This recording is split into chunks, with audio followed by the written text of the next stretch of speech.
I grew up in the West Texas oil field. I went to Saudi Arabia, spent 26 years with the oil company, came back with a wheelbarrow full of money, got the stock market, got divorced, still got the wheelbarrow.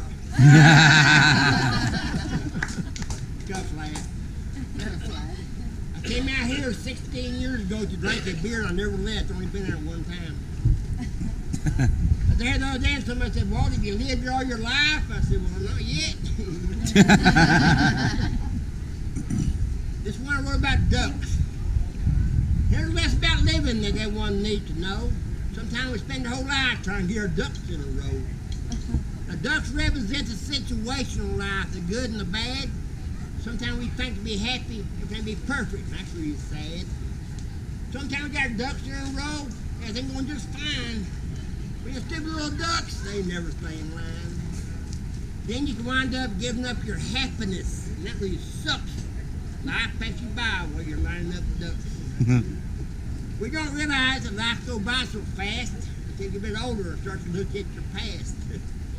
I'm going to change my priorities. I'm going to be just fine. I'm going to be happy eating little ducks around the line.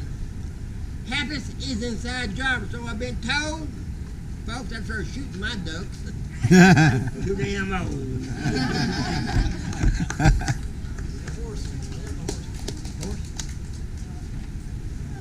Okay, you know, the older you get, the further back you can remember. I don't know what's wrong with that picture, but I don't know what I had for dinner, but I remember my first horse.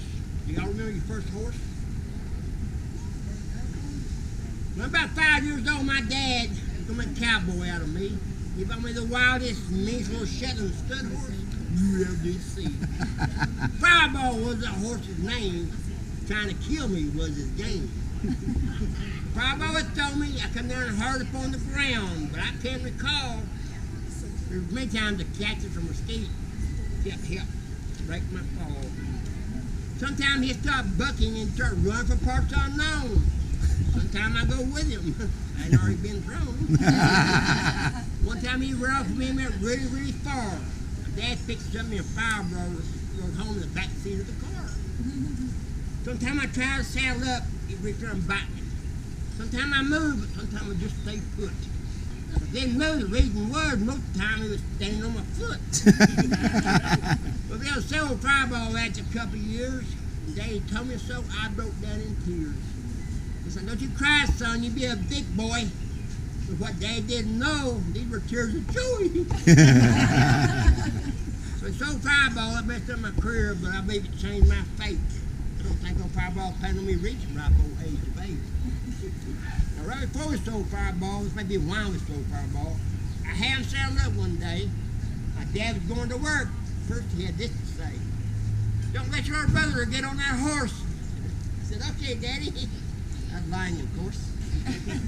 So soon Daddy got outside on his way to work, and little brother Joe in the saddle and handed him the quirt. I was going to see if Joe could ride as good as me. And I was 7 and he was only 3. Fireball tractor and he turned around. He was ready to gain speed and I couldn't shut him down. The Joe with him with that whip, he told me to cry, "Stop. Stop, stop, stop." The Fireball was still gaining speed when they just stood around the old Baptist church. And Joe was still on top. So I got my mother, we got in the car, went and found Joe on the other side of town. He was still screaming stop, but he landed on the ground.